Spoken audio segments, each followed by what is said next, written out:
Hello, नमस्ते सभी को। आप देख रहे हैं सीटेट जुलाई 2025 सीडीपी बाल विकास मोस्ट क्वेश्चन आंसर। इन्हें हमको क्या है, रटना नहीं है। रटना नहीं है, हमको इनको समझना है, समझ के पढ़ना है। समझ समझ के पढ़ेंगे तो अपन को लर्न होगा। एक क्वेश्चन पढ़ेंगे, इससे कई क्वेश्चन बनेंगे।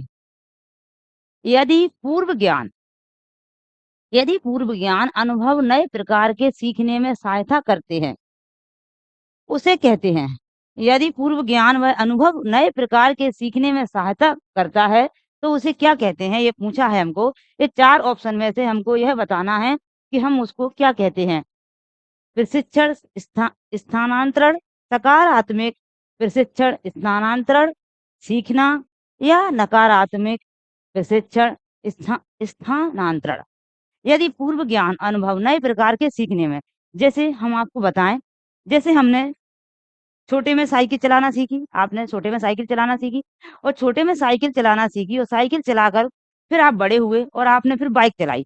तो साइकिल चलाने का जो अनुभव है आपका, वो बाइक चलाने में काम आ रहा है, तो क्या हो रहा है, प्लस पॉइंट मिल रहा है आपको, आपको मदद मिल रही है, उससे सहायता मिल रही है आपको, प्लस सकारात्मक एक प्रशिक्षण मिल रहा है आपको। तो इसका जो राइट आंसर होगा वह होगा आपका क्या, बी। बी सकारात्मक प्रशिक्षण स्थानांतरण। इससे क्या हुआ, हमें सकारात्मक वो मिली, एक सहायता मिली। इसका इसलिए यदि पूर्व ज्ञान वह अनुभव नए प्रकार के सीखने में सहायता करता है, तो उसे हम बोलेंगे सकारात्मक प्रशिक्षण स्थानांतरण। नेक्स्ट क्वेश्चन पर चलते हैं। नेक्स्ट क्वेश्चन को देखेंगे, क्या दिया है इसमें। अनुभव द्वारा व्यवहार में परिवर्तन कहलाता है। अनुभव द्वारा व्यवहार में परिवर्तन क्या कहलाता है। यह क्वेश्चन आपके वर्ग 3 एमपीटेट और सीटेट में आए हुए हैं। यह क्वेश्चन आते हैं, वह आपके सिलेबस के अकॉर्डिंग ही क्वेश्चन है। आप अच्छे पढ़ें, समझ के पढ़ें, आपको लर्न होंगे। अनुभव द्वारा व्यवहार में परिवर्तन क्या कहलाता है। प्रेरणा कहलाता है, सीखना कहलाता है, चिंतन कहलाता है, या स्मृति कहलाता है। ये हमको देखना है। अनुभव द्वारा व्यवहार में परिवर्तन, अनुभव क्या होता है। एक अनुभव होता है, हम कोई चीज को छूकर, देखकर या महसूस कर कर उसका अनुभव करते हैं। जैसे आपने सुना होगा कि दूध से जला बालक दही भी फूक फूक कर पीता है। तो क्या हुआ कि बच्चे को एक दूध दे दिया गिलास में, और गिलास में उसने दूध को देखा और पी लिया। अब वो जल गया। अब बच्चा जल गया है, तो अब वो क्या कर रहा है, उसे कोई भी वाइट चीज दिख रही है, मतलब दूध की जगह दही दे दिया। अब उसे अनुभव हो गया कि यह चीज गर्म होती है, तो वो दूध को भी, मतलब दही को भी फूक फूक कर पी रहा है। तो क्या करा उसने, उसने सीखा कि यह चीज गर्म है, इसको मुझे ठंडा करके पीना है। यह सीखा उसने। क्या किया उसने, सीखा। इसका राइट ऑप्शन होगा बी। राइट ऑप्शन क्या होगा, बी। कि अनुभव के द्वारा व्यवहार में परिवर्तन कहलाता है। अनुभव किया, अनुभव करते हैं अपन कोई चीज को देखकर, महसूस कर कर, छू कर जो अनुभव करते हैं, उसके द्वारा जो कार्य हम सीखते हैं, उसे सीखना कहते हैं। ना प्रेरणा, प्रेरणा दूसरे लोगों से मिलती है।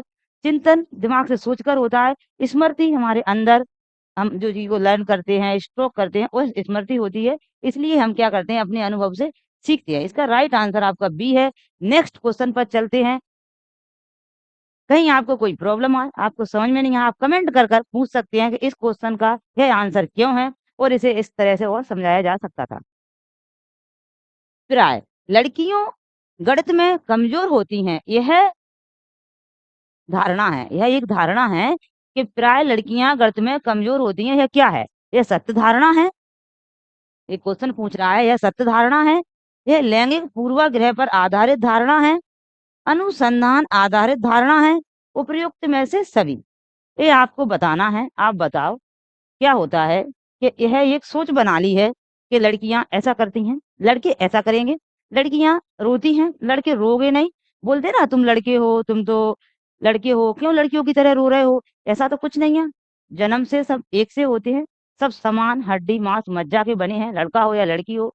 ऐसा नहीं है कि लड़की ये चूल्हे का काम करेंगी, लड़का ये बाहर का काम करेंगे। ऐसा नहीं होता है कि लड़की बायोलॉजी लेंगी, लड़का मैथ लेंगे। लड़की ऐसा कोई विषय से कोई संबंधित नहीं है। इसलिए ये क्या है, सत्य धारणा है। ये तो हो नहीं सकती, ये सत्य धारणा नहीं है, ये कोई सत्य धारणा है। अनुसंधान आधारित है, मतलब इसके ऊपर कोई अनुसंधान बैठा है, कोई विज्ञान, कोई साइंस या कोई समाज ने कोई अनुसंधान बिठा रहा और बताया कि लड़कियां गणित में कमजोर होती हैं। यह जो ऑप्शन है वो बिल्कुल गलत है। उपयुक्त सभी, ये तो बिल्कुल ही गलत है। इसका राइट आंसर होगा आपका जो क्वेश्चन है, इसका जो ऑप्शन है राइट, बी। बी में क्या है, लैंगिक पूर्वाग्रह पर आधारित धारणा है।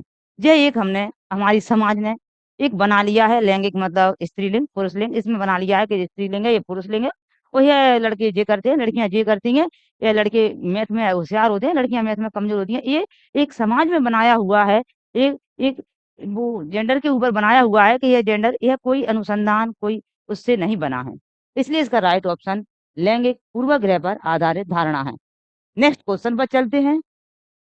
बड़ा लेंथी है नेक्स्ट क्वेश्चन आप देखेंगे। ऐसे ही आते हैं शिक्षा शास्त्र में, पेडागोजी में आपको ऐसे ही क्वेश्चन पढ़ने को मिलेंगे। आराम से पढ़ें और आराम से उनका सॉल्यूशन आपके पास आ जाएगा। इस पर अत्यधिक वाद-विवाद होता है। किस पर? कोई दिया होगा न्यूज़ आपको नीचे कि इस पर अत्यधिक वाद-विवाद होता है कि क्या लड़कों एवं लड़कियों में योग्यताओं का विशिष्ट समूह उनके आनुवांशिक घटकों के कारण होता है? इस संदर्भ में निम्नलिखित में से आप सबसे अधिक किससे सहमत हैं? ये हमको पूछा है। क्या पूछा है हमको? कि इस अत्यधिक वाद-विवाद होता है कि लड़कों एवं लड़कियों में योग्यताओं का विशिष्ट समूह उनके आनुवांशिक घटकों के कारण होता है। इस संदर्भ में निम्नलिखित में से आप अधिक किससे सहमत हैं? अब ये ऑप्शन देखेंगे कि लड़कियों को सेवा भाव के लिए हमें पूछा इस पर अत्यधिक वाद-विवाद होता है कि इस पर मतलब किस पर होता है? लड़कियों को सेवा भाव लड़कियों को सेवा भाव के लिए सामाजिक रूप से तैयार किया जाता है, जबकि लड़कों को रोने जैसे संवेग प्रदर्शन करने के लिए हतोत्साहित किया जाता है। लड़के सेवा भाव वाले नहीं हो सकते हैं क्योंकि वे जन्म से इस प्रकार के होते हैं। यौवन आरंभ के बाद जब लड़का बड़ा होता है किशोरावस्था के बाद लड़का-लड़की किशोरावस्था के बाद लड़के और लड़कियां एक साथ नहीं खेल सकते क्योंकि उनकी अभिरुचियां पूर्णतः विपरीत होती हैं। सभी लड़कियों में कला विषयों के लिए अंतर्निहित प्रतिभा होती है, जबकि लड़कों के आक्रमक खेलों में मतलब फुटबॉल है, क्रिकेट है, ऐसे आक्रमक खेलों में बेहतर प्रदर्शन के लिए आनुवांशिक रूप से तैयार होते हैं। ऐसा कुछ नहीं है कि लड़के तो जन्म से ही ऐसे मतलब जो आक्रामक खेल हैं, जो ऐसे फुटबॉल है, क्रिकेट है, उन खेलों को जन्म से ही वंशानुगत सीख के आते हैं। लड़कियाँ ऐसा नहीं आती हैं सीख के, लड़कियाँ सिर्फ़ झाड़ू, पोंछा, चूल्हा-चौका यही करके जानती हैं, ऐसा तो नहीं है। इसका जो राइट आंसर होगा वह इसका राइट आंसर होगा आपका ए। ए में क्या दिया है? लड़कियों को सेवा भाव के लिए सामाजिक रूप से तैयार किया जाता है, जबकि लड़कों को रोने जैसा संवेग प्रदर्शित करने के लिए हतोत्साहित किया जाता है। इसमें लिखा है कि लड़के सेवा भाव वाले नहीं हो सकते क्योंकि वे जन्म से इस प्रकार जन्म का इसमें कोई खेल नहीं है। जन्म से ऐसा कुछ नहीं होता, जन्म से सब एक से होते हैं। इसमें लिखा है कि वो जो बच्चा किशोरावस्था के बाद लड़के और लड़कियाँ एक साथ नहीं खेल सकते क्योंकि उनकी रुचियाँ अलग होती हैं, ऐसा नहीं है। सब खेल सकते हैं, ये गलत है। सभी लड़कियों में कला विषयों के लिए अंतर्निहित प्रतिभा होती है मतलब पेंटिंग है, कुछ बनाना है वो लड़कियाँ कर सकती हैं, फुटबॉल है, क्रिकेट है, लड़के खेल सकते हैं। ऐसा बिल्कुल होता है, ऐसा नहीं होता, ये धारणा है। ऐसा नहीं होता इसलिए ये ऑप्शन नहीं है। इसका जो राइट ऑप्शन है वह ए है। लड़कियों को सेवा भाव के लिए सामाजिक रूप से तैयार किया जाता है, जन्म से ऐसा कुछ नहीं होता है। लड़कियों को इस बात के लिए तैयार किया जाता है कि आप कमज़ोर हो, आप घर के कार्य कर सकती हो और लड़के बाहर के कार्य कर सकते हैं। सभी बराबर है, लड़कियाँ बहुत आगे जा रही हैं और लड़के भी जा रहे हैं। नेक्स्ट क्वेश्चन पर चलते हैं। कक्षा में विद्यार्थियों के व्यक्तिगत विभेद कक्षा में विद्यार्थियों के व्यक्ति विभेद क्या होते हैं? कक्षा में विद्यार्थी के अलग-अलग जो कारण बन रहे हैं, विभेद हो रहे हैं, वो क्या है व्यक्ति विभेद? व्यक्ति मतलब उनके अलग-अलग कारण क्या बन रहे हैं, हमें देखना है। लाभकारी नहीं है, क्यों? अध्यापकों को वैद्यपूर्ण कक्षा को नियंत्रित करने की आवश्यकता है। हानिकारक हैं, क्योंकि इनसे विद्यार्थियों में परस्पर द्वंद्व उत्पन्न होता है। अनुपयुक्त हैं, हानिकारक हैं, अनुपयुक्त हैं। एक बात और सुन लो, कभी-कभी ऑप्शन 2 ऑप्शन एक से लगते हैं, 3 ऑप्शन एक से लगते हैं। जो ऑप्शन एक से हैं, वो कभी उसका राइट आंसर नहीं हो सकता, क्योंकि राइट ऑप्शन नहीं हो सकता, क्योंकि 2 एक से कैसे होंगे? यहाँ भी लिखा है हानिकारक है, यहाँ लिखा है अनुपयुक्त है, एक ही बात है। क्योंकि वे सर्वाधिक मंद विद्यार्थी के स्तर पर पाठ्यचर्या के स्थानांतरण की गति को कम करते हैं। लाभकारी हैं, क्योंकि ये विद्यार्थियों के लाभकारी हैं क्योंकि ये विद्यार्थियों की संज्ञानात्मक संरचनाओं को खोजने में अध्यापकों को प्रवृत्त करते हैं। इसका राइट ऑप्शन कौन-सा होगा और क्यों होगा? ये हमको ज़रूर देखना है। इसका जो राइट ऑप्शन है वह है डी। क्या है? डी। डी है और जे अन्य ऑप्शन क्यों नहीं है? ये इसलिए नहीं है, कक्षा में विद्यार्थियों की व्यक्तिगत क्या हो रही है? ऐसे एक कक्षा है, पहले क्या था कि अभी जो नया एनसीईआरटी का नियम आया है कि सभी बच्चे एक कक्षा में पढ़ेंगे। कोई विकलांग है, उसे कम दिखता है या थोड़ा मंदबुद्धि का है, वो सब एक साथ पढ़ेंगे या कोई अलग भाषा बोलता है, वो एक साथ पढ़ेंगे और वो बस उनको वहीं सुविधाएँ दी जाएँगी। जो बच्चे को कम दिख रहा है, उसे आगे बिठा दो, उस बच्चे को मतलब थोड़ा कम सुनाई पड़ रहा है, उसे आगे बिठा दो, ऐसी सुविधाएँ दी जाएँगी मगर बच्चे एक समान कक्षा में पढ़ेंगे। अब ऐसी समान बच्चे बच्चे एक समान कक्षा में पढ़ रहे हैं, अलग-अलग प्रकार के बच्चे हैं, व्यक्ति भिन्नता है उनमें, तो टीचर को इस क्या प्रॉब्लम हो रही है? इसमें दिया है टीचर को परेशानी होगी या फ़ायदा होगा? ये हमको बताना था इस क्वेश्चन में। इसमें लिखा है कि लाभकारी नहीं है, ये गलत है, लाभकारी नहीं है। इसमें भी यही लिखा है अनुपयुक्त है, इसमें भी ये लिखा है लाभकारी है क्योंकि ये नहीं ये तो तीसरे में अनुपयुक्त है, इसमें हानिकारक है और इसमें लाभकारी नहीं है। तीनों में एक ही लिखा है। जो डी ऑप्शन है लाभकारी है। क्यों लाभकारी है? लाभकारी है क्योंकि वे विद्यार्थियों की संज्ञानात्मक संरचनाओं को खोजने में अध्यापकों को प्रवृत्त करते हैं। जो कोई बच्चे को कोई चीज़ आती है, कोई बच्चे को अच्छी पेंटिंग आ रही है, कोई बच्चे को अच्छा खेलना आ रहा है, कोई बच्चे को कुछ करना आ रहा है, कोई बच्चा कहीं बाहर से आया है, उसकी अलग लैंग्वेज है, तो दूसरे बच्चे को उसकी जो उसकी मातृभाषा वो सीख रहा है, उसकी मातृभाषा वो सीख रहा है। इसीलिए ऑप्शन डी आपका राइट होगा। इसमें टीचर को और बच्चों को सभी को लाभ होता है, हानि नहीं होती है। इसीलिए ऑप्शन डी आपका राइट है। नेक्स्ट क्वेश्चन पर चलते हैं। नेक्स्ट क्वेश्चन है हमारा अधिगम। अधिगम में आकलन किस लिए आवश्यक होता है? अधिगम में आकलन किस लिए आवश्यक होता है? अधिगम मतलब होता है चीज़ों को अधिगम करना, लर्न करना, याद करना और मतलब समझना, उस पे समझना चीज़ों को, ध्यान से देखना, क्या करना है, कैसे करना है, बच्चे को कैसे पढ़ना है, ये अधिगम होता है। और आकलन होता है जो अपन उसका टेस्ट लेते हैं, उसका पेपर होता है, उसका आकलन होता है। इससे आपको अधिगम और आकलन समझ में आया? तो पहले तो ये समझ में नहीं आता बच्चों को कि क्वेश्चन पढ़ रहे हैं, जो क्वेश्चन में पूछा क्या है, अधिगम किससे कहते हैं और आकलन किससे कहते हैं, ये हमको ज़रूरी है समझना। ऑप्शन पढ़ेंगे ग्रेड एवं अंकों के लिए अधिगम में आकलन किस लिए आवश्यक है? ग्रेड व अंकों के लिए, जांच परीक्षण के लिए, प्रेरणा के लिए, पृथक्करण और श्रेणीकरण के उद्देश्यों को प्रोत्साहन देने के लिए। यहाँ देखेंगे उस कौन सा ऑप्शन आपका राइट होगा। ग्रेड एवं अंकों के लिए, जांच प्रशिक्षण के लिए परीक्षण के लिए, प्रेरणा के लिए। जो अधिगम में आकलन होता है, जो बच्चा अधिगम करते हैं फिर उसमें आकलन होता है, वह अंकों के लिए नहीं होता कि भाई अंक किसके कितने, जो पहले होता था, अब जो एनसीईआरटी ने खत्म कर दिया है कि कौन से बच्चे के कितने परसेंट बनी है, कितने नंबर आए हैं, इससे दूसरे बच्चे को हीन भावना होती है। इसलिए इसका जो ए कैंसिल होगा। जांच परीक्षण के लिए ये भी ठीक है। इससे और सबसे अच्छा वो ढूंढना है हमको पृथक्करण। इसका राइट ऑप्शन है पृथक्करण। पृथक्करण और श्रेणीकरण के उद्देश्यों को प्रोत्साहन देने के लिए। जो बच्चे का पृथक्करण है, बच्चा एक दूसरे से अलग हो रहा था, वो अलग नहीं होगा, और श्रेणीकरण के उद्देश्यों को प्रोत्साहन देने के लिए। इसमें क्या होता है, जो बच्चे को पृथक्करण और श्रेणीकरण के उद्देश्यों को प्रोत्साहन देने के लिए क्यों होता है कि बच्चे पहले क्या होता था, बच्चे को उसे नंबर लाना है, नंबर लाना है, या तो वो रटता था और या वो रटता था या फिर वो कोई गलत कदम उठाता था।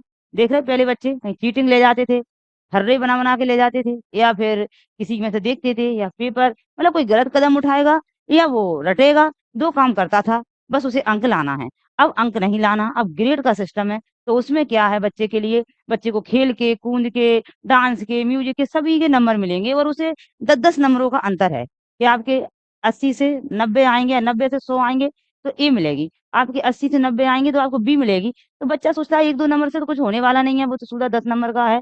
इसलिए बच्चा जो भी पढ़ता है, समझ के पढ़ता है, उसे रटना नहीं पड़ता है और कोई गलत कदम नहीं उठाना पड़ता है। इसलिए जो जो अभी जो जो परसेंटेज बंद करके जो ए और बी का जो ग्रेड देने लगे हैं, वो सबसे सर्वश्रेष्ठ है। इसलिए इसका ऑप्शन पृथक्करण, श्रेणीकरण के उद्देश्यों के लिए सही माना गया है। नेक्स्ट क्वेश्चन, ग्रेड अंकों से कैसे अलग है? यह प्रश्न निम्न में से किस प्रकार के प्रश्नों से संबंध रखता है? अभी जो क्वेश्चन आया था, उसी से संबंधित यह क्वेश्चन है। विश्लेषण आत्मिक मुक्त अंत प्रश्न, अपसारी, समस्या, समाधान। जो ग्रेड अंकों से कैसे अलग है? अभी हमने समझाया, बिल्कुल वही है कि ग्रेड है जो अभी ए ग्रेड, बी ग्रेड देने लगे, वह अंकों से कैसे अलग है? यह प्रश्न निम्न में से किस प्रकार के प्रश्नों से संबंध रखता है? इसका जो राइट ऑप्शन है, वह है आपका ए विश्लेषणात्मक।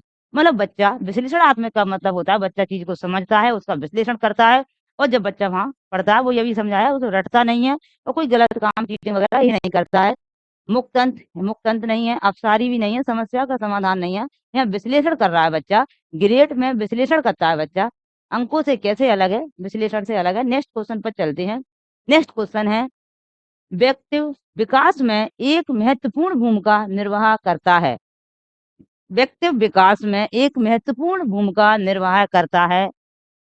क्या करता है? क्वेश्चन समझा करो पहले कि व्यक्ति विकास में एक महत्वपूर्ण भूमिका, इनमें से कोई एक ऐसा ऑप्शन है जो व्यक्ति के विकास में, बच्चे के विकास में महत्वपूर्ण भूमिका अदा कर रहा है। आनुवांशिकता और वातावरण का मिश्रण, परीक्षाओं की संख्या, आनुवांशिकता या वातावरण। आप बताओ, आप 3 परीक्षा दिलवा रहे हो, 5 परीक्षा दिलवाओ, 10 परीक्षा दिलवाओ, इससे क्या अंतर पड़ेगा बच्चे पर? इससे तो कोई अंतर पड़ने वाला नहीं है उनके विकास में।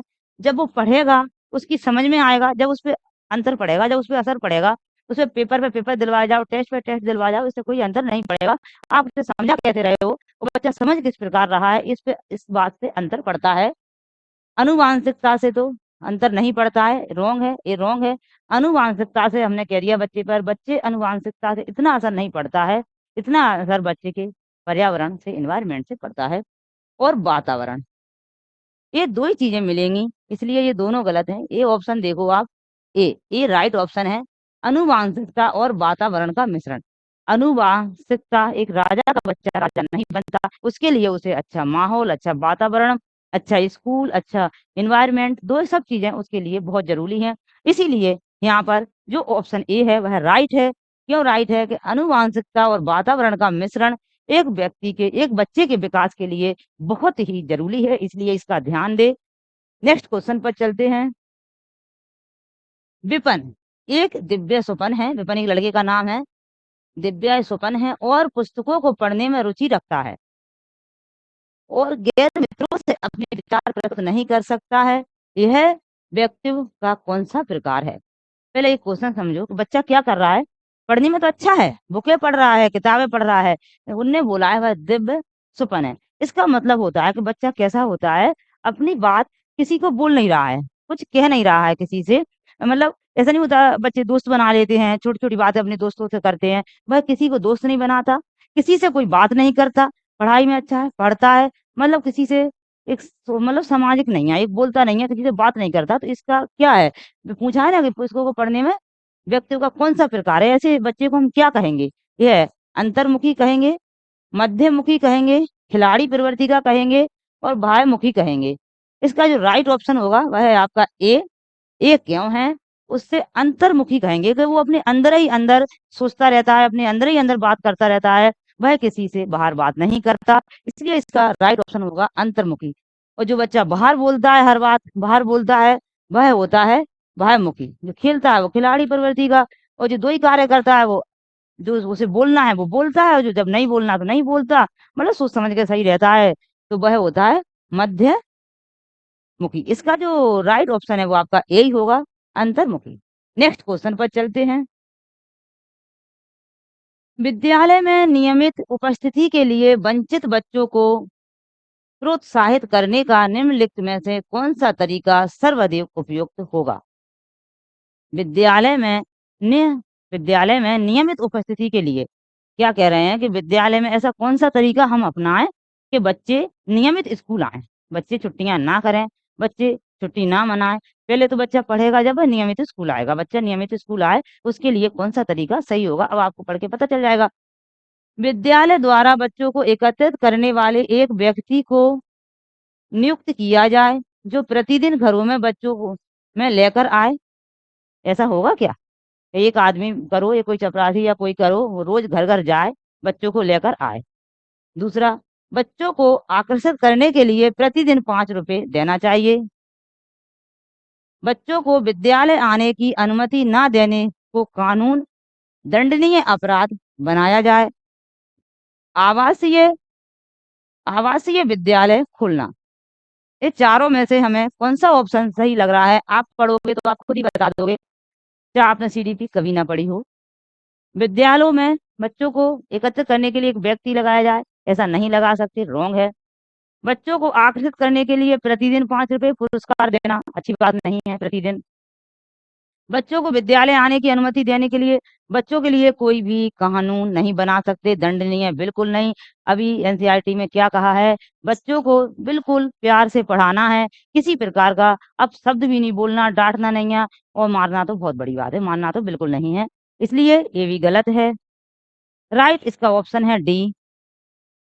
यह पहले सोचा था और अभी भी है, आवासीय विद्यालय खोलना। जो बच्चा पिछड़े हैं, जो बच्चे को घर से स्कूल दूर है, जो बच्चा पढ़ने नहीं आ पाते हैं, कोई साधन नहीं है, उनके लिए जो वंचित परिवार हैं, उनके लिए आवासीय विद्यालय खोले जाएँ। वहीं बच्चे रहेंगे, वहीं खाएँगे, वहीं सोएँगे और वहाँ से सुबह वहीं स्कूल पढ़ेंगे। तो बच्चे इस प्रकार स्कूल आ सकते हैं। इसका राइट आंसर डी होगा। अब इतने क्वेश्चन हैं, नेक्स्ट क्लास लेकर अगले दिन आएँगे। वीडियो देखने के लिए थैंक यू। ऐसे ही पढ़ते रहें और समझते रहें।